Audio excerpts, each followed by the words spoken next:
Hi guys, so today we're starting out in a different environment. Obviously we're in my car. I actually forgot to film the intro to this video before I headed into town. And so we're actually gonna start today's video at the garden center. I have a couple projects that I came in to talk to them about, and I was gonna show you the stuff around the house. We'll have to do that when I get back. So I'm gonna go and pop in and talk to these guys, and then I will give you the lowdown when we get back to the house in a little bit. I'm gonna go see if they have anything new and maybe get some plans. Let's see what they got.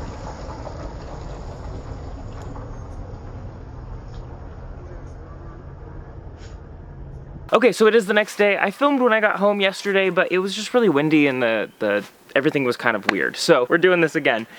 We are out in the backyard grass area. This is one of the big projects that we're working on. So I just went by and talked to some people down at the garden center and got their recommendations on how to tackle this.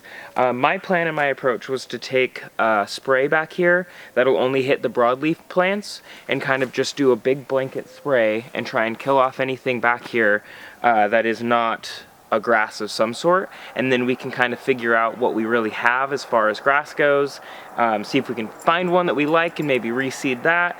Who knows? I think a lot of what's back here at this point is just wild, naturally occurring grass. So what I got from the garden center was the spray that we're gonna use back here. So I got a 1 gallon pump sprayer that will specifically be used to spray that spray. And that's something that I think I'm gonna try and tackle today, because we do have sun. The wind is kind of coming off and on, but it's not really that strong. So I think I'm gonna try and come out here and spray all of this down today so that we can get this started. And eventually we'll seed it and fertilize it and hopefully have a lawn back here at some point. Okay, so we're in the Benny, don't go through the fence line. You're making bad habits, bud. Silly dog. Okay, so I believe in the car yesterday when we were at the garden center, I mentioned that there's 2 projects that I wanted to talk to them about. I didn't actually end up bringing up the second one because they didn't really have a lot of what I was looking for. So I just talked to them about the grass. But this area right here, next to the carport, is the area that I was talking about. And I don't want to make this a garden bed by any means because there's a lot of rock in this gravel. But one of the things that I was thinking about doing was getting some larger pots and putting like 4 pots right next to this just to kind of dress up the side here.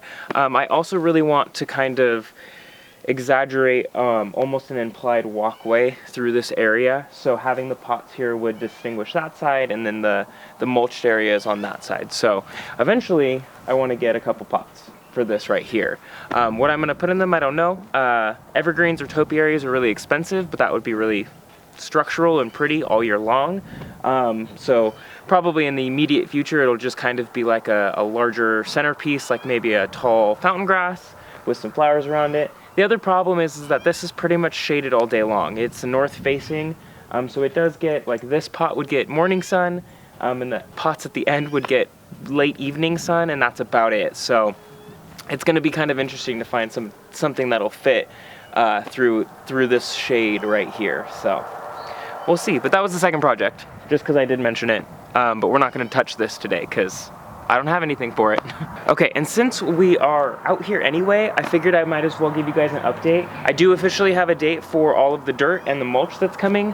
I believe that it's sometime early April, so that'll be like late next week.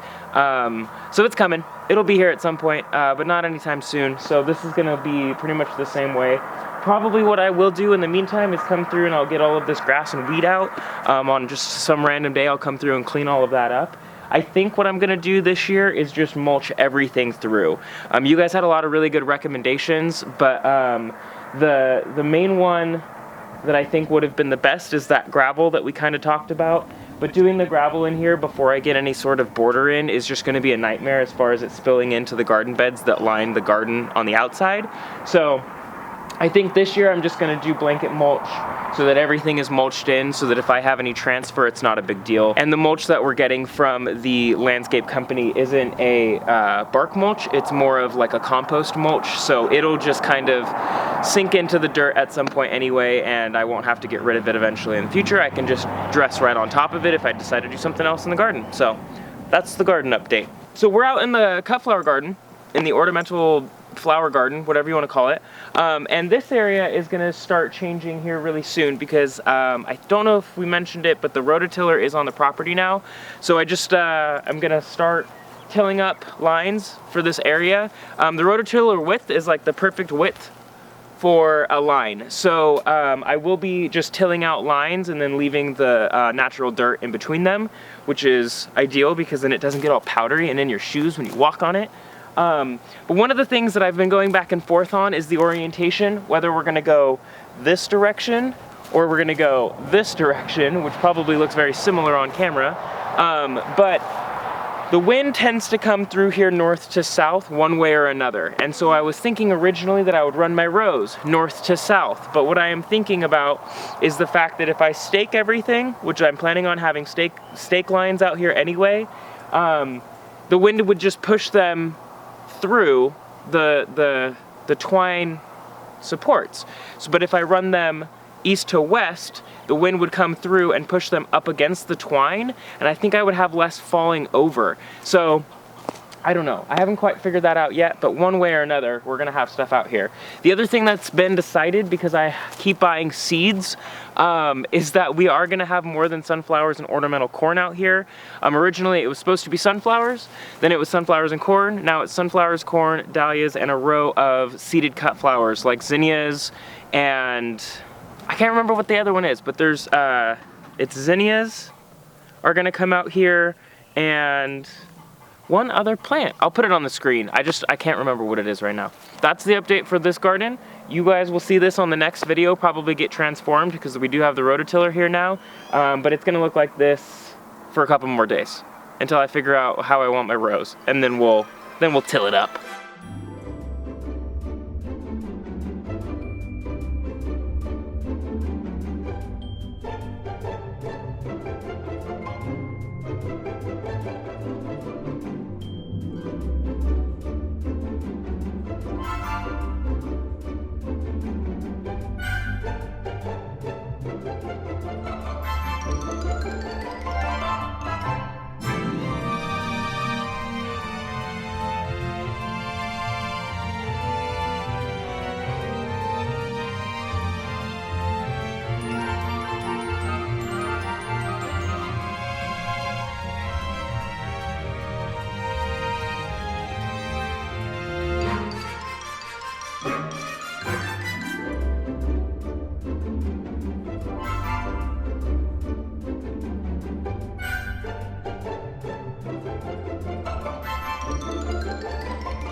Process really gives you a little bit of time to think. That didn't take too long. I would say probably maybe an hour, hour and a half to spray through all of this. I know it seems a little aggressive to cover every square foot with an herbicide, but this lawn is, I think it's over 4,000 square feet of lawn, which seems like too much. I'm pretty sure I did my math wrong. But these are all 8-foot panels that make up this fence line. So it's a lot of sod. And to tear all of this out, which is really what it needs, and reseed all of it, would require a lot of work. This is the quickest action to be able to have a lawn back here. I have the 2 items that I used. This is just a product to help the herbicide stick to the broadleaf plants so that it is more effective, so that we have to spray less. And then this is the actual herbicide that I used. It is called Fertilome Weed Free Zone. And this is just gonna target those broadleaf dichotic plants that are in the sod. So this is actually going to look a lot worse before it starts looking better, because we're going to end up with a bunch of dead zone through here, hopefully, because a lot of the green that you guys are seeing right now is actually it almost kind of looks like a sedum of some sort, and that is kind of blanketing in between all of these patches of grass. So this is hopefully going to knock that out. I might have to spray one more time. I'm hoping that the next couple times I spray is just going to be zone spraying, where it's just hitting the areas that are more impacted. So that's pretty much all I got for you guys today. Just some lawn care, some cleanup, some general maintenance, and yeah, until the dirt gets here and we rototill that patch, there's not a lot more that we can do in the garden because it's still too cold to plant in the flower beds. So that's pretty much all I got for you guys today. As always, thank you guys so much for watching. I really appreciate it. I'm gonna go get cleaned up and I will catch you guys on the next video. Bye guys.